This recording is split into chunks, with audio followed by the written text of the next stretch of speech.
Marshall and Lutgarda, Narciso and Remedios, and for All Souls, Julian and Lydia, Antonio and Minerva, all requested by Lumangaya family. For All Souls, and for Egnidio Sr., Elizabeth, Isa, Reynaldo, Celita, Henry, Wenhilmina, Jerry, and Ellen, all requested by Daito family. For Socorro and German, requested by Eden Ante. For All Souls, by Anonymous. For the soul of Oscar, by Joson family. For all the souls in purgatory, requested by Ispenas family. Brothers and sisters, to preside over our Eucharistic celebration is Reverend Father Pat Patatnao. Please all rise.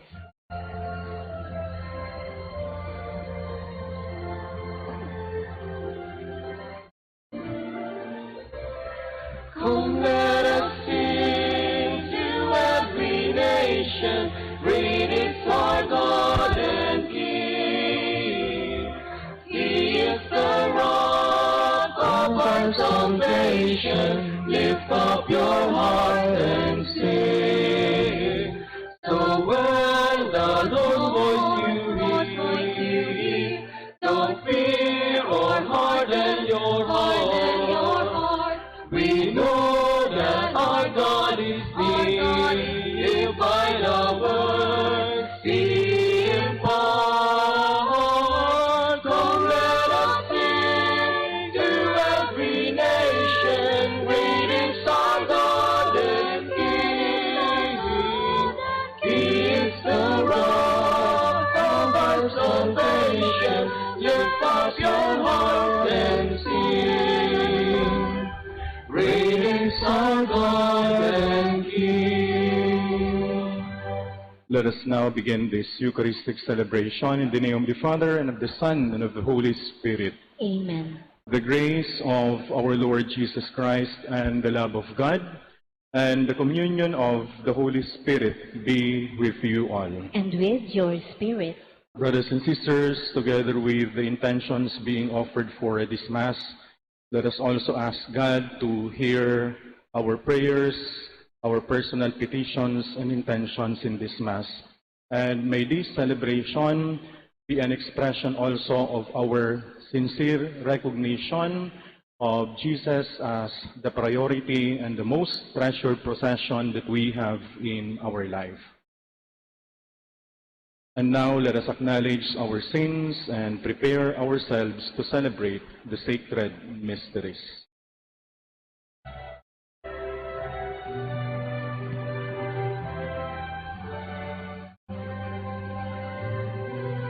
You were sent to heal the contrite of heart.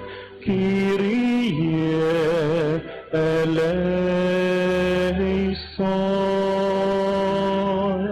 Kyrie eleison. You came to call sinners all. Christe eleison. Christe eleison. You are seated at the right hand of the Father, to intercede for us, Kyrie eleison. Kyrie eleison.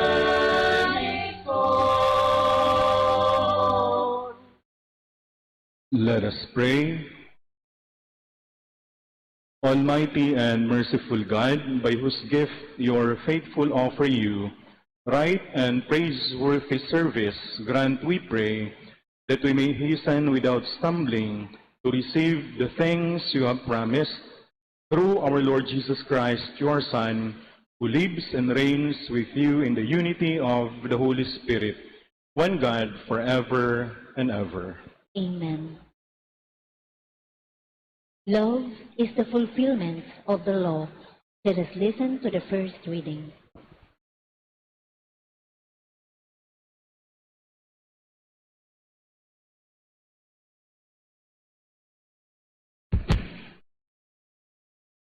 A reading from the letter of St. Paul to the Romans. Brothers and sisters, owe nothing to anyone except to love one another. For the one who loves another has fulfilled the law. The commandments, you shall not commit adultery, you should not kill, you shall not steal, you shall not covet, and whatever other commandment there may be, are summed up in this saying, namely, you shall love your neighbor as yourself. Love does no evil to the neighbor. Hence, love is the fulfillment of the law. The word of the Lord. Thanks be to God. Blessed the man who is gracious and lends to those in need. Blessed the man who is gracious and lends to those in need. Blessed the man who fears the Lord, who greatly delights in his commands. His prosperity shall be mighty upon the earth. The upright generation shall be blessed. Blessed the man who is gracious and lends to those in need. He dawns through the darkness, a light for the upright. He is gracious and merciful and just. Well for the man who is gracious and lends, who conducts his affairs with justice. Blessed the man who is gracious and lends to those in need. Lavishly he gives to the poor. His generosity shall endure forever. His horn shall be exalted in glory. Blessed the man who is gracious and lends to those in need. Please all rise to honor the gospel. Alleluia, Alleluia, Alleluia, Alleluia, Alleluia, Alleluia.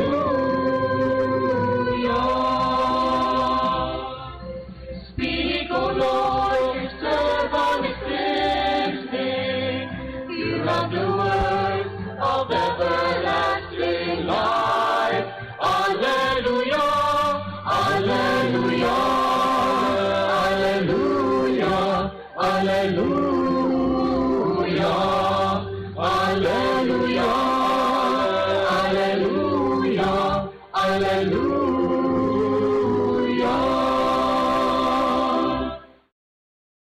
The Lord be with you. And with your spirit. A reading from the Holy Gospel according to St. Luke.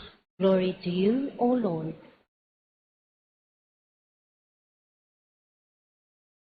Great crowds were traveling with Jesus, and he turned and addressed them.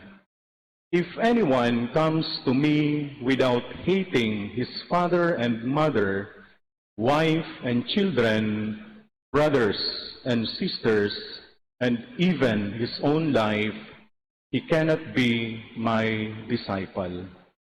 Whoever does not carry his own cross and come after me cannot be my disciple.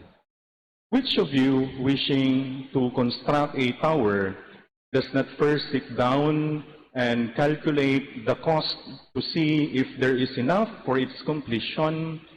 Otherwise, after laying the foundation and finding himself unable to finish the work, the onlookers should laugh at him and say, This one began to build but didn't have the resources to finish. Or what king marching into battle would not first sit down and decide whether with 10,000 troops he can successfully oppose another king advancing upon him with 20,000 troops? But if not, while he is still far away, he will send a delegation to ask for peace terms. In the same way, every one of you who does not renounce all his possessions cannot be my disciple.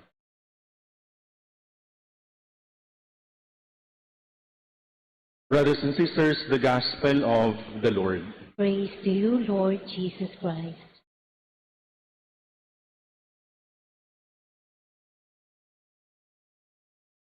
The gift of family, children, relationships, successful career, good profession, good friends and company, plenty of material wealth and possessions. All of this, my dear brothers and sisters, are blessings that come from God. Gabos po inibiyaya na hali sa mahal na Diyos. Blessings that need to be grateful of. Blessings that we need to appreciate in our lives as in mga biyaya na kaipuhan tang atamanon. Ninhuli tayo ni sarong biyaya as in regalo hali mismo sa mahal na Diyos.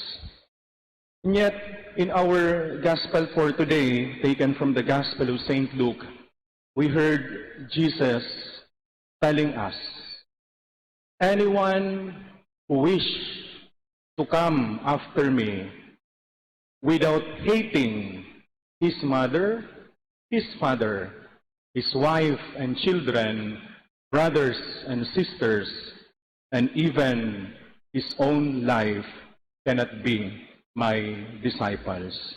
And in the end, Jesus also told us that if you wish to be my disciples, you must first renounce all your possessions. Kung gusto mong maging tunay na disipulo ko, kaipuhan na bayaan mo ang gabos, minsan ang sa imong pamilya, ang gabos mong rugaring, asing lingawan, minsan ang sa diri mong buhay. Brothers and sisters, how are we going to understand these words of Jesus? Garubaga makabigla na pagdangugon ang satuyang kagurangnan na may nataram kan mga siring na tataramon, samantalang ang mahal na Diyos mismo ang nagtaokan gabos ng mga biyaya na ini, ang sa iyang banal na Ama. There are two things that we need to consider ang aning masabutan tanin maray mga tugang ang mga tataramo na inigan sa tuyang kagurangnan. So first of all, the background of this story. So when Jesus uttered these words to his disciples and to the crowds accompanying him to Jerusalem, so ini pong satuyang kagurangnan na sa Jesucristo was on his way to Jerusalem. And Jesus was already seeing the cross. So gustong sabihin, aram na kan sa tuyang kagurangnan kung ano ang mangyayari sa iya sa Jerusalem. Ini mga pagtios, pagsakit, and ultimately, the death na sa iyang aagihan asing hahampangon. Pero ang mga tao, including the disciples, iba po ang sa indang pag-iisip. When they were accompanying Jesus to Jerusalem, they thought that Jesus will build an empire in Jerusalem, will build a kingdom in Jerusalem. So, we have to remember na para po digdi sa mga Hudiyo, ini mga followers kan sa tuyang kagurangnan, including the disciples. So, Jesus is never seen as a spiritual leader, a spiritual Messiah. Rather, he was seen by these people as a political leader. Kaya ang paghuna ninda, when Jesus spoke about this kingdom, so ining pagmati ninda kaning mga tao, they thought that this kingdom was a kingdom that is grounded on power, on fame, on authority, and possession or wealth. Pero dumansin na mga tugang nasasala. Ha? So ang paghuna ninda, na pagkasarabay sindakan sa tuyang kagurangnan, so they will have a share of all this prominence in the kingdom of Jesus, and they will have a special place in the kingdom of Christ. Pero aram kan sa tuyang kagurangnan ang sa indang pag-iisip, kaya ipinasabot ni Jesus sa indaan katotoohan na kung gusto nindong tunay na magsunod sa kuya asing maglingkod sa kuya, kaipuhan na bayaan nindo ang gabos, minsan ang sa indong pamilya, ang sa indong mga magurang, ang sa imong agom, ang sa imong aki, ang sa imong sadiri, asin ang gabos na igwa ka, tangaling makasunod ka sa sakuya. But do we really need to take it literally, my dear brothers and sisters? So some biblical scholars would say na ining mga tataramon kan sa tuyang kagurangnan, daiman kaipuhan na sabuton sa literal na paagi. So kung bakong literal mga tugang, ano po ang ipinapasabot sa tuya kan sa tuyang kagurangnan in telling us all these things? You may have heard already of this philosophy professor who one day sa sayang pagklase, so he brought with him a transparent jar, a big stone, small stones, a pebbles, sand, and a pitcher of water. So nagnalasan sa iyang mga estudyante ta daradara inikan professor sa iyang pagklase. So the first thing that this philosophy professor did was to put the big stone inside the transparent jar. As in ikaduwa mga tugang, nailinaag niya was the small stones. And then the third was the pebbles, duman sa spaces between the big stones and the small stones. And then ikaapat mga tugang, itong sand, duman sa spaces left by the pebbles. And then kan almost pano na ini mga tugang, sabi kan professor duman sa sayang mga estudyante, do you think this pitcher of water can still be contained inside this jar? So some answered yes, and some answered no. So ibinubuin ni mga tugang kan professor duman sa seemingly pano na container, as in nakalaog itong gabos na tubig duman sa pitchil. Then the professor look at the eyes of his students. As in sabi niya sa iyang mga estudyante sa paghapot, do you think if I do the same process in reverse, paguna nindo ining gabos na items na ini, makakalaog giraray digdi sa jar, sa container jar? Halimbawa, I will start with water, then with sand, then with pebbles, third with the small stones, and then lastly, the big stone. Sabi mga tugang kan mga estudyante, no. Sa katotoohan, daiman talaga. Akong reverse ang gigibuhon, babalik ta doon ang proseso na ginibo ka itong professor, daiman po makakalaog itong mga items na ito.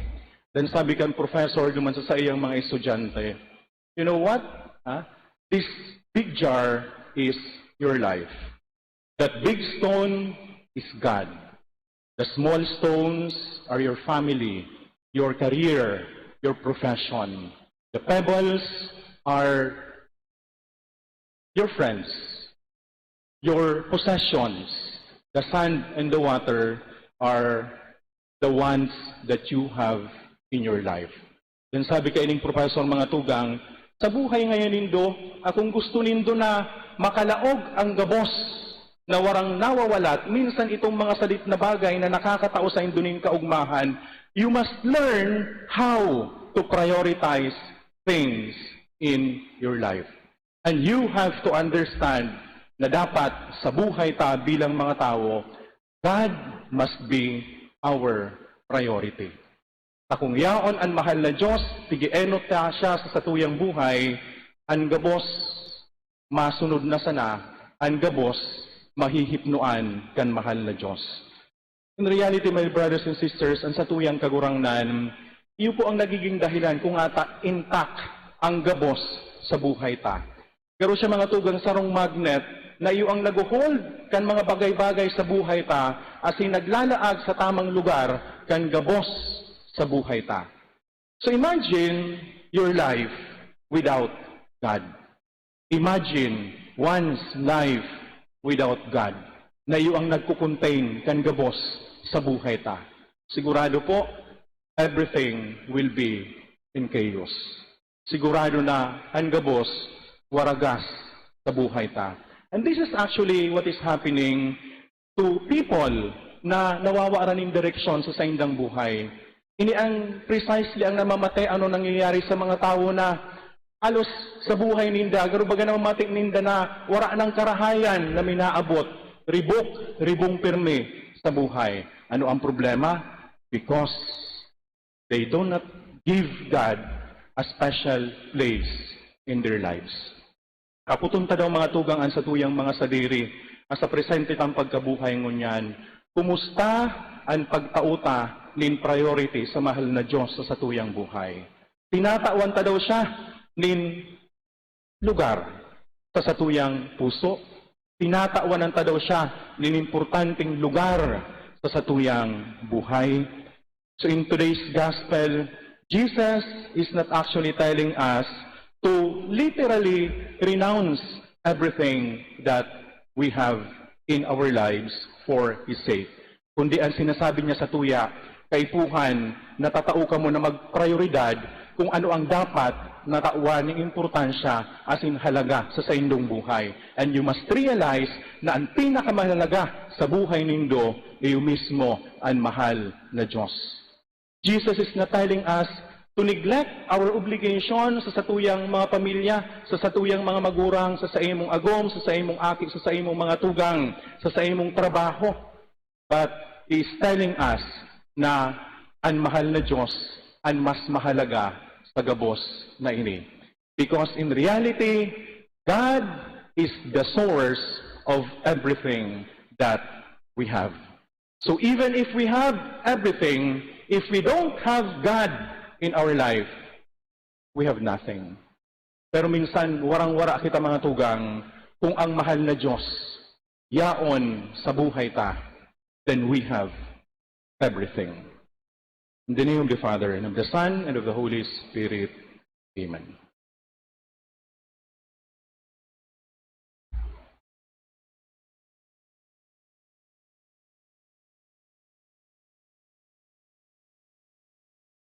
Please all stand. Let us come to God the Father, that we may follow Christ consistently and be able to respond to the demands of discipleship. To Him we say, Lord, hear our prayer. Lord, hear our prayer, that the Pope, the bishops, and priests may continue to show forth true discipleship. Let us pray to the Lord. Lord, hear our prayer. That we may lay aside trust in material possessions and find our true strength in God. Let us pray to the Lord. Lord, hear our prayer. That we may not turn our back on suffering, but may accept the crosses that come our way. Let us pray to the Lord. Lord, hear our prayer. That those who carry crosses of physical, mental, or spiritual anguish may learn to walk in the footsteps of Jesus. Let us pray to the Lord. Lord, hear our prayer. That our deceased relatives and friends who have carried Christ's cross in this world may now enjoy eternal happiness in heaven. Let us pray to the Lord. Lord, hear our prayer. God our Father, you know the many different needs we have in this life. Give us the courage to take up our cross and follow in the footsteps of your Son, Jesus. We make our prayer through Christ, our Lord. Amen.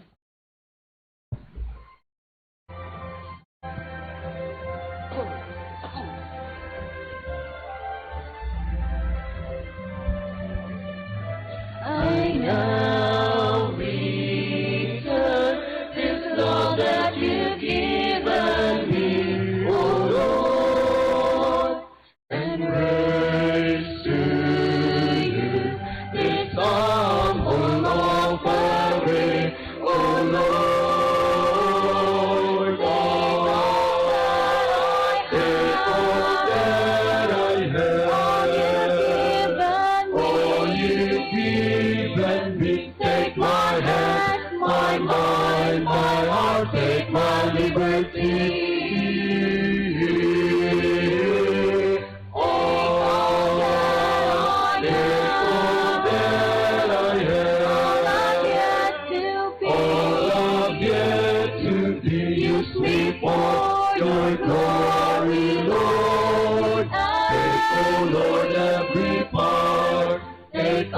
of me.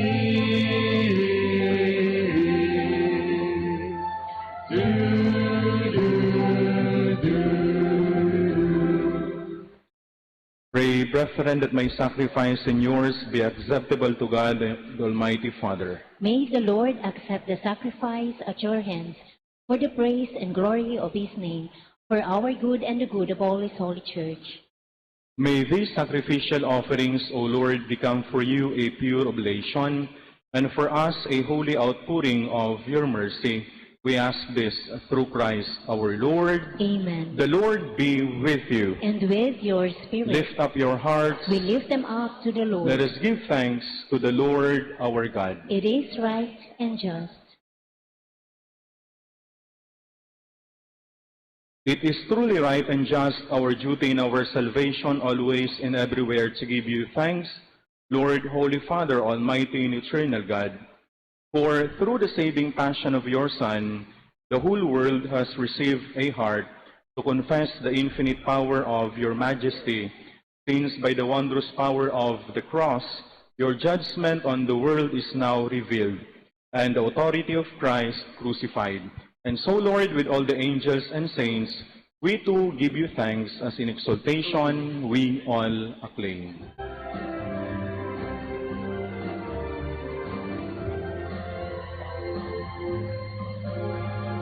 Holy, holy, holy Lord God of hosts, heaven and earth are full of your glory. Hosanna, Hosanna, Hosanna in the highest. Hosanna, Hosanna in the highest. Blessed is he who comes in the name of the Lord. Hosanna, Hosanna, Hosanna in the highest. Hosanna, Hosanna in the highest.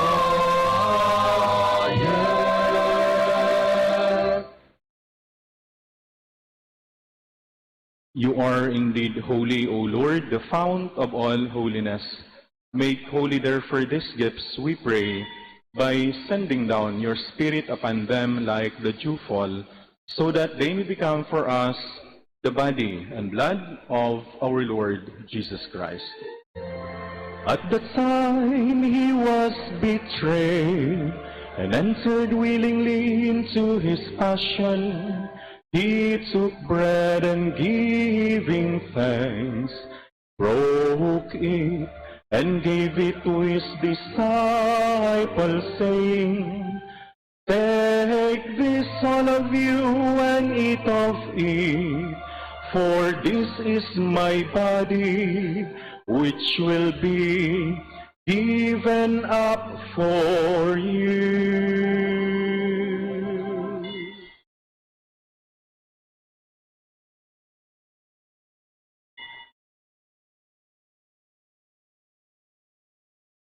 In a similar way, when supper was ended, he took the chalice and once more giving thanks, he gave it to his disciples, saying, "Take this, all of you, and drink from it, for this is the chalice of my blood, the blood of the new and eternal covenant, which will be poured out for you and for many, for the forgiveness of sins.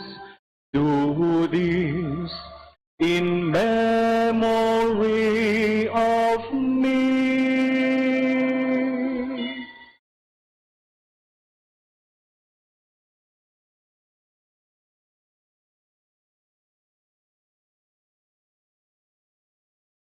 Let us joyfully proclaim the mystery of faith.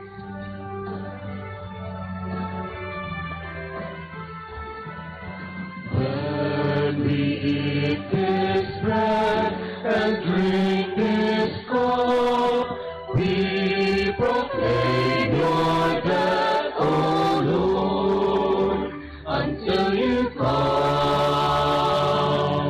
again. When we eat this bread, O Lord, until you come again. Therefore, as we celebrate the memorial of his death and resurrection, we offer you, Lord, the bread of life and the chalice of salvation, giving thanks that you have held us worthy to be in your presence and minister to you. Humbly we pray that, partaking of the body and blood of Christ, we may be gathered into one by the Holy Spirit. Remember, Lord, your church spread throughout the world and bring her to the fullness of charity, together with Francis, our Pope, Joel, our Bishop, and all the clergy.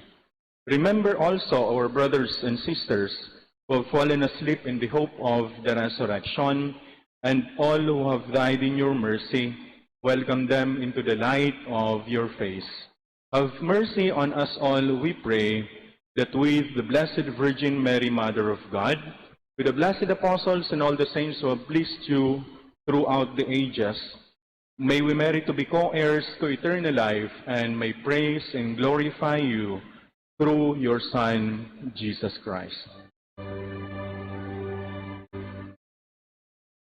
Through him, with him, and in him, O God, Almighty Father, in the unity of the Holy Spirit, all glory and honor is yours forever and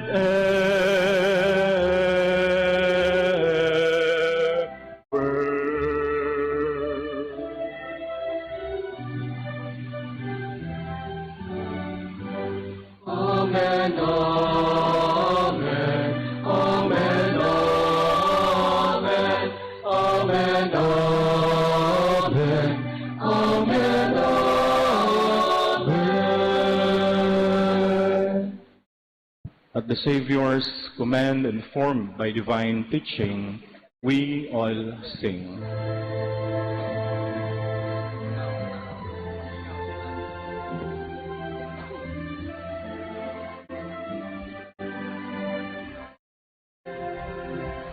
Our Father, who art in heaven, hallowed be thy name.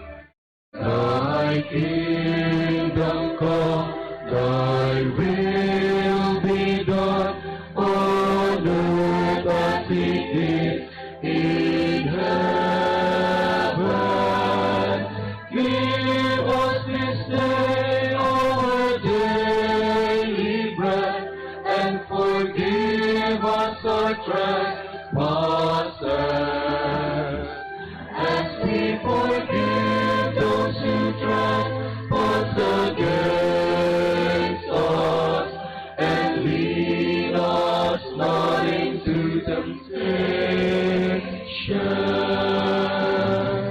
but deliver us from evil.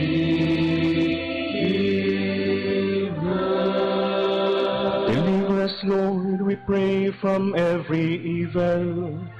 Graciously grant peace in our days, that by the help of your mercy we may be always free from sin and safe from all distress, as we await the blessed hope and the coming of our Savior, Jesus Christ. For the kingdom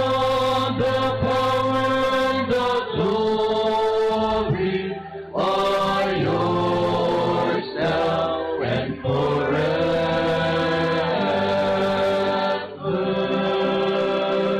Lord Jesus Christ, who said to your apostles, "Peace I leave you, my peace I give you," look not on our sins, but on the faith of your church, and graciously grant her peace and unity in accordance with your will, who live and reign forever and ever.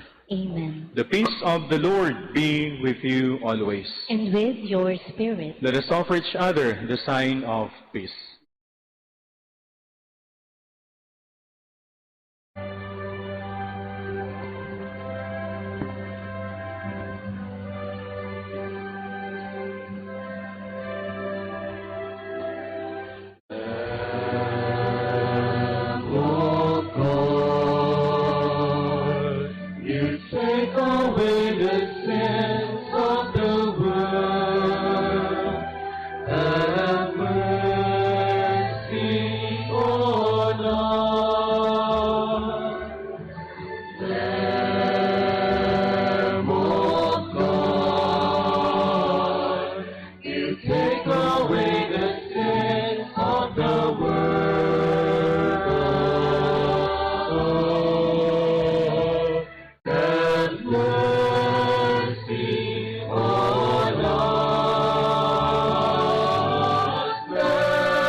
Brothers and sisters, behold, this is Jesus, the Lamb of God.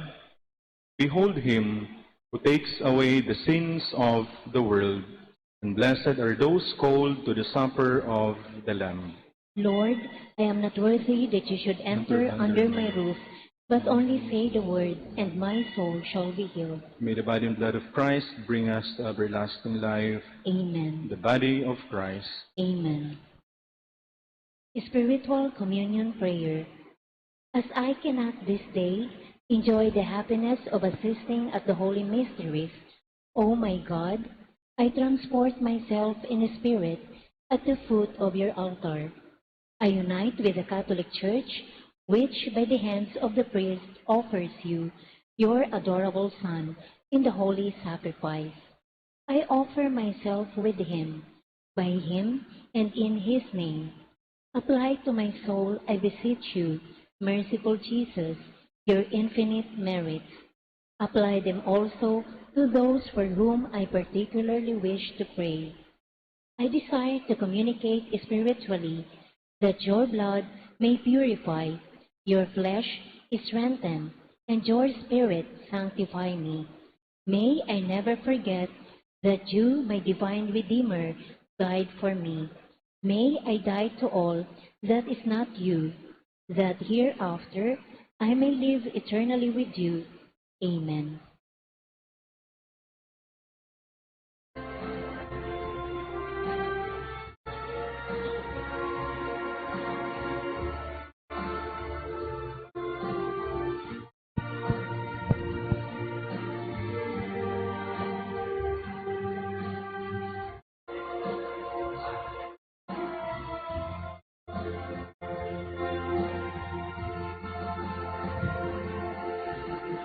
To be the Lord's companion and his friend, you vow to turn away from sin, and with your passion and your piety, you showed us how to hope and trust in him, to spread the Lord's salvation and his truth. You traveled far to preach your dream, and with your mighty selfless heart and soul, you showed us how to live and die for him.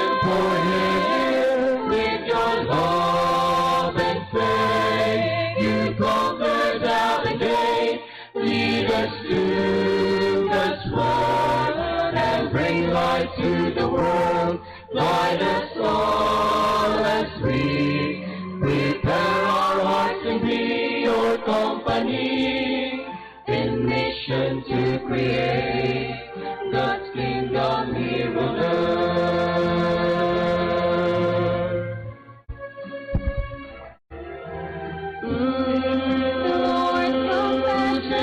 The Lord's compassion and His wrath. You that you shed your blood to save, walking with the loyalty and sacrifice.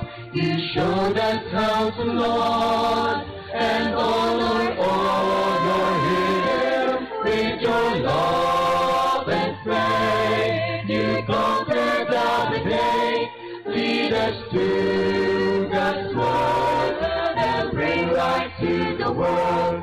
Guide us all as we prepare our hearts to be your company, in mission to create God's kingdom here on earth.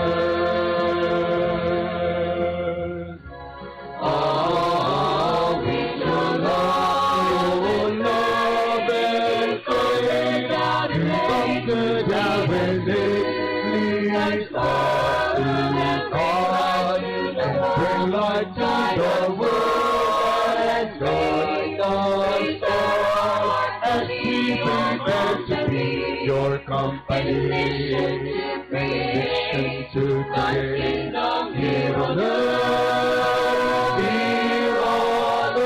earth, God's kingdom here on earth.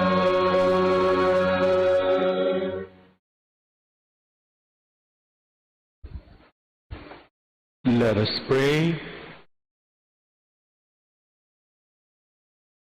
May the working of your power, O Lord, increase in us, we pray, so that, renewed by these heavenly sacraments, we may be prepared by your gift for receiving what they promise.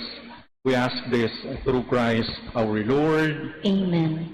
Pamibi para sa gabos na mga gadan, mamibi kita, Diyos nin pagkamuot ang katuninongan nin langit sa imong balaog, patawadaan sa mong mga tugang asing gabos na nagadan kay Kristo, iligtas mo sinda sa saindang mga kasalan, makisumaro man lugod sinda kay Kristo, sa kamurawayan nin sa iyang pagkabuhay liwat, siya na nabubuhay as sinagahade, kaiba mo asing kan Espiritu Santo, sarong Diyos, sa gabos na kapanahonan kan mga panahon. Amen. Kagurangnan, mapasaindaan kapahingaloan na daing kasagkoran.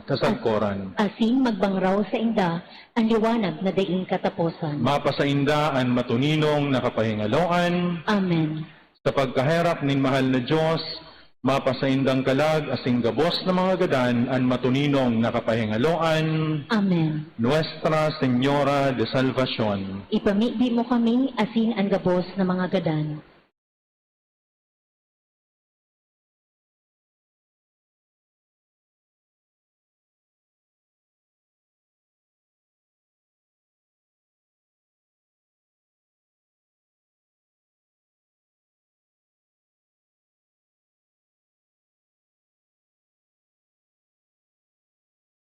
The Lord be with you. And with your spirit. And may Almighty God bless you all, the Father, the Son, and the Holy Spirit. Amen. The Mass has been offered. Go in the peace of Christ. Thanks be to God.